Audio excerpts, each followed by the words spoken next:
Family didn't invite me to Christmas because it's no place for losers. My brother said. I calmly agreed and stopped funding his children and wife. Now he's going crazy. I was actually looking forward to Christmas this year for once. I wasn't scrambling at the last minute to get everything together. By the first week of December, I bought presents for everyone. My parents, my brother Jacob, his wife Kelly, their kids. I even bought extra, just in case anyone brought unexpected guests. I don't know, I just felt like this year was going to be good.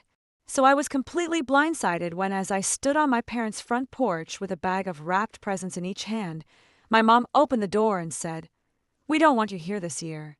At first, I thought it was some kind of weird joke. I started to laugh a little, but then Jacob's voice cut in from behind her. "This is no place for losers," he said. "You're really starting to wear on all of us." I just stood there staring at her. My dad was in the background, not saying a word, just looking awkwardly everywhere but at me. My mom looked uncomfortable, but didn't back away. And Jacob looked downright smug. I felt this onslaught of emotions, confusion, anger, embarrassment, but somehow I stayed calm. I just nodded, said fine if that's how you feel, and walked back to my car. But as I sat there in the driveway, staring at the bags of presents in the passenger seat, something inside me changed. No place for losers. Tired of me. Where was this coming from? I had a pretty good idea. Jacob was behind it. But I couldn't figure out why I'd been nothing but generous to him and his family over the years. I'd helped pay for his kids' school supplies, covered their summer camp fees, even pitched in on his mortgage when things got tight, and now out of the blue I'm not welcome. At Christmas, I decided I wasn't going to leave just yet. I was going back to the door to get some answers. I left the presents in the car and went back to the door. My parents were still standing there, whispering to each other as if they hadn't expected me back. Jacob was lounging on the couch, scrolling through his phone, acting as if nothing had just happened. I didn't bother to knock. "What's going on?" I asked, stepping inside. "Why am I not welcome at Christmas?" "What did I do?" Jacob grinned without even looking up from his phone. "You really don't get it, do you? You've been slacking off lately. The kids have barely gotten anything from you this year." I stared at him stunned. "What are you talking about? I've spent hundreds on presents for your kids. They have more presents in the car than anyone else." Jacob finally looked at me last year. "You did more this year. It's like you don't care. It's embarrassing for us, honestly." I turned to my parents expecting them to say something. Maybe defend me or tell Jacob he was out of line. Instead, my mom gave me this awkward smile and said, "But you just bought a new car. You found money for it for a second." I didn't even know how to respond. "The car is on credit," I said, keeping my voice steady. "And even if it wasn't, how does buying a car suddenly make me responsible for Jacob's kids? They're not my responsibility. You are the one who makes the most money," Jacob said, leaning back on the couch as if this was all perfectly reasonable. "We're a family. Families help each other. You've always done that." I looked at Kelly, his wife, who was sitting quietly in the corner. She hadn't said a word, but her face was flushed and she was staring down at her hands. She looked as if she wanted to disappear. "Is that your reasoning?" I asked, because I've been generous in the past. I'm now obligated to do so forever, and if I don't, I'm a loser. Jacob shrugged. "If the shoe fits." That was it for me. I took a step back and shook my head. "You know what? You're right. I don't belong here." I looked at my parents. "Enjoy your Christmas." Then I turned to Jacob.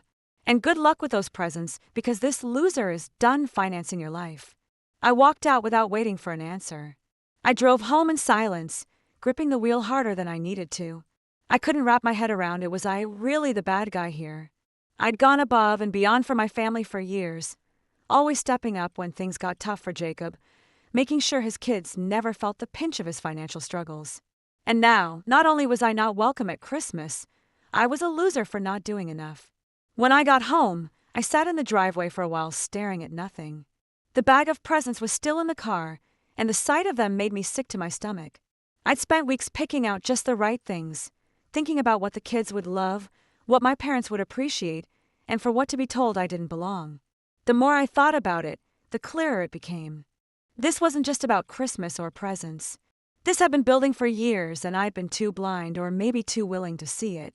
The truth was I'd always been the one Jacob leaned on when he and Kelly were first married. They got off to a rocky start financially. He wasn't great at holding down a steady job, and Kelly's part-time work barely covered the basics. I'd stepped in to help thinking it would just be for a little while. A couple hundred here, a couple hundred there. I helped with rent once when they were facing eviction, then later with daycare when their second child was born, but a little while turned into years. Every time Jacob hit a rough patch, the first thing he did was call me. And to be honest, I always said yes. Not because I had to, but because I cared about his children.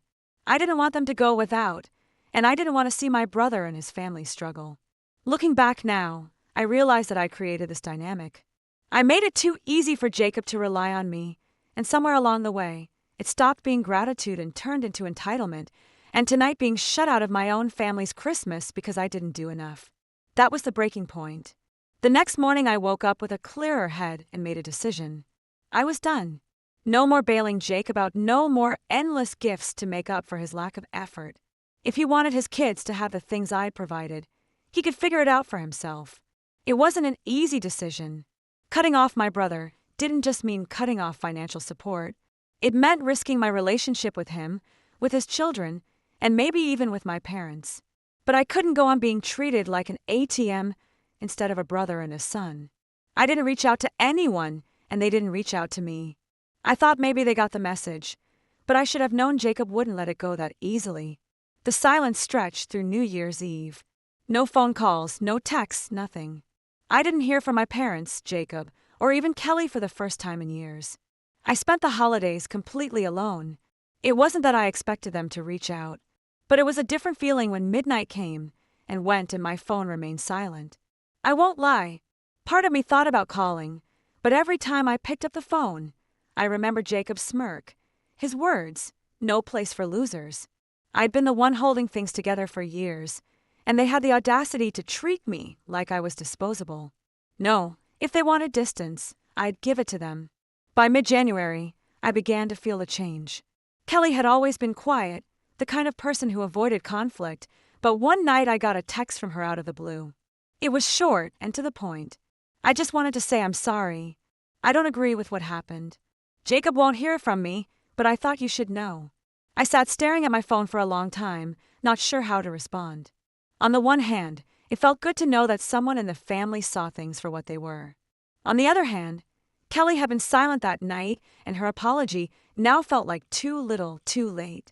I finally replied, I appreciated Kelly, but this isn't something I can just move on from. She didn't push the conversation further, and that was fine with me. Then in early February, Jacob showed up at my house unannounced. I was in the middle of a work meeting when I heard the knock on the door. I wasn't expecting anyone, so I ignored it at first, but the knocking didn't stop. When I finally opened the door, there he was, Jacob, looking more disheveled and frustrated than I'd ever seen him. "We need to talk," he said. Stepping inside before I could stop him, I crossed my arms. "What's this about?" He got right to the point. "You need to stop acting like this and start helping out again." I left, not because it was funny, but because I couldn't believe he meant it helping out. "You mean pay for your life? I told you I'm done with that." He glared at me. "You are the one with the money. Do you know how hard it's been for us since you decided to act like this? The kids barely have what they need. Kelly's trying to keep it together, but we can't do it without your help." I couldn't believe what I was hearing. "Are you listening to yourself right now? You are a grown man, Jacob. You have a wife and children. If you need more money, go out and earn it. It's not my job to solve your problems. You've always helped." Before he shot back, "Why are you being so selfish now?" "Selfish?" I repeated. "You want to talk about being selfish? Let's talk about how you lied to our parents about me, turned them against me, and then banned me from Christmas because I didn't spend enough on your kids, and now you're here asking for more. You've got some nerve, Jacob." He started to say something else, but I held up a hand to stop him. "We're done here. I'm not giving you another dime, and I don't want to hear from you again until you figure out how to act like an adult." He stood there for a moment, glaring at me before finally storming out, after Jacob stormed out. I thought that would be the end of it. For a while, he'd sulk, maybe complain to my parents, but eventually he'd figure out I wasn't going to back down. I was wrong. 2 days later, I got a call from a number I didn't recognize. Normally I wouldn't have answered, but something told me to pick up. "Hello. Is this Michael?" A man's voice asked. "Yeah. Who's this?" "This is Mark Dawson. I'm a lawyer. I represent a client who has recently expressed concern about certain financial matters involving your family. Do you have a moment to discuss them?" I froze. "A lawyer? What financial matters?" "I can't go into detail over the phone," he said, his tone overly polite. "But it involves financial contributions you've made to your brother Jacob and his family, specifically, your use of those contributions. Would you be willing to come to my office for a discussion?" I didn't know what to say. My mind was racing with possibilities, none of them good. Had Jacob taken out a loan in my name? Was he using my information for something shady, or was this a desperate attempt to guilt me into giving him money again? "Who's your client?" I finally asked. There was a brief pause. "I'm afraid I can't disclose that right now, but I assure you this is not a lawsuit against you. It's more an investigation against my better judgment." I agreed to a meeting. Curiosity got the better of me, and I couldn't shake the feeling that there was more to this than just Jacob being himself. When I walked into Mark Dawson's office the next day, I wasn't sure what to expect. But as soon as I sat down, he dropped a bombshell. "The client I'm representing is Kelly," he said, pushing a folder across the desk toward me. I blinked, taken completely by surprise. "Kelly, why would she need a lawyer?" Mark folded his hands and watched me closely. "She thinks Jacob's been using the money you've given him over the years inappropriately. She has reason to believe he's been hiding money from her and from you." My stomach turned. "Hiding money? What do you mean?" He opened the folder, revealing copies of bank statements, receipts, and what looked like screenshots of text messages. "She suspects that Jacob has been taking her financial contributions and funneling them into a separate account based on what she found. He may have been using the money for gambling and other personal expenses instead of supporting his family." I stared at the documents in disbelief. "You were saying all those times I helped him with bills, with his kids' school stuff, that money never went to them?" Mark nodded solemnly. "It seems that way. Kelly discovered this recently and came to me because she didn't know what to do. She didn't want to involve you at first, but given the circumstances, she thought you should know." I couldn't believe what I was hearing. Jacob had been playing me all along, taking money I thought was going to help his family, and blowing it on who knows what? I didn't know whether to feel angry, betrayed, or just playing stupid for not seeing it sooner. "Does Kelly have proof?" I asked, my voice tense. Mark nodded and pushed the folder closer to me. "Take a look for yourself." I leafed through the documents. There were transfers from my account to Jacob's, matching the times I'd helped him with emergencies. Then there were withdrawals from his account, large sums going to a separate account in his name. I saw transactions from that account, online gambling sites, expensive restaurants, and even a few hotel stays. Unbelievable. I muttered, shaking my head, and Kelly knew about this. She only recently discovered the second account. Mark explained she had suspicions for a while, but she didn't have access to his banking information until she stumbled across some bank statements. He left out. That's when she contacted me. I sat back trying to take it all in. "Does she want me to do anything? Press charges or something?" Mark shook his head. "Not at this point. She's more focused on protecting herself and the children. But she thought you should know in case Jacob tries to manipulate you further." I let out a bitter laugh. "Well, he already tried. He showed up at my house a few days ago, demanding that I start helping again." Mark gave me a knowing look. "That goes along with what Kelly told me. It seems Jacob is feeling the pressure now that your financial support has stopped. He may be in even deeper trouble than Kelly knows." I stared at the folder, my mind racing. Part of me wanted to storm over to Jacob's house and confront him, but another part knew that would only give him the satisfaction of knowing he'd gotten under my skin. Instead, I asked, "What's Kelly up to?" Mark hesitated before answering. "She's considering her options. She wants to make sure she and the kids are safe financially and otherwise. If Jacob's behavior escalates, she may file for separation or take other legal action." Hearing this hit me harder than I expected. Kelly had always seemed like the quiet, loyal type, the kind of person who'd stick by Jacob no matter what, if even she was willing to walk away. It told me how bad things had gotten. I thanked Mark for his time and left the office with a mixture of emotions.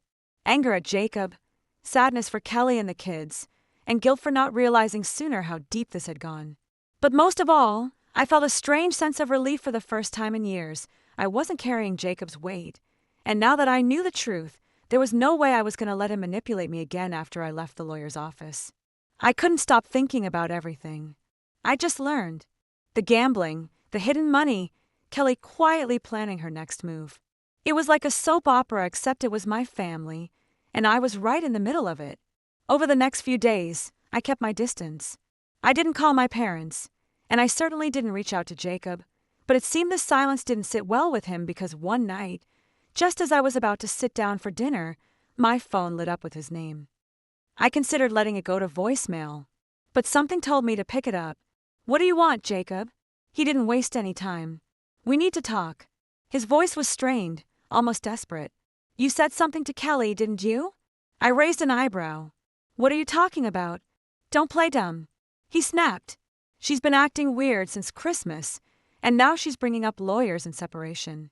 I know you've been putting ideas in her head." I couldn't help but laugh. "You think I'm the problem. You are the one who lied to her, hid money and gambled it away.